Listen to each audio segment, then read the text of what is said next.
Hi guys, I'm Tammy Massa. I'm a caregiver and I'm caring for a loved one who is a hoarder. Last time I told you what happened after the stroke, how emptying the house didn't really fix the problem underneath it at the time.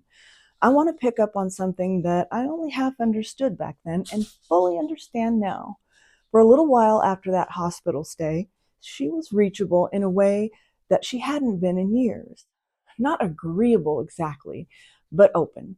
And for a long time, I thought that only happened because something terrible had happened first. I thought that you needed a crisis to get through. I don't think that's true anymore.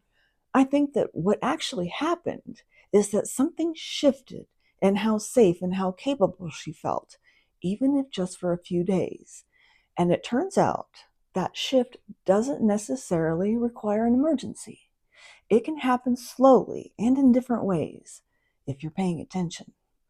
There's actual research on this, and I want to share it with you in plain language because I wish someone had explained it to me years ago. It's called motivational interviewing. Part of this is that people don't usually change because someone made a good argument. They change when something shifts in how safe and capable they feel. And someone meets them with support instead of pressure. Think of think about that. It's like when one person is about to fall and another person is there ready to catch him. It makes me think of those fall exercises where you fall back and someone like a trust fall.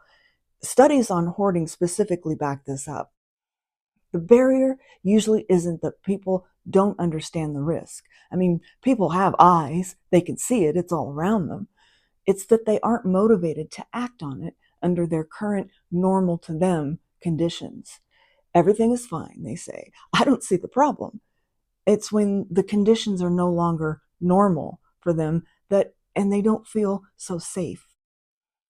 A crisis is one thing that can cause that shift, but it isn't necessarily the only thing. Maybe they've tripped and almost fallen. Maybe they did fall and they got up, but it was difficult. And maybe a friend told them about a crisis that they had. If you aren't seeing or hearing any outward signs, here's something that you can proactively do. You can ask, have you been getting around all right? Or how have you been getting around? Just be silent after that and let them answer. Let the question land on its own. Don't follow up with, what a hazard the house is. They may not answer right away, and they may bring it up later in the conversation. But your question will plant a seed, and that is good enough for the moment. Here's where this gets real for me right now, today, not 15 years ago. She doesn't drive anymore. She's slowed way down on the kind of shopping that she used to do to fill that house. And recently, on her own, without me bringing anything up, she started telling me she's scared of falling, scared of what would happen if she went down and she couldn't get to a phone, scared no one would know in time, or worried that no one would be able to get to her or find her pet. I want you to pay attention to what that is. That's not a crisis. Nobody had to go to the hospital. Nothing caught fire, but it's an opening I want you to be prepared for.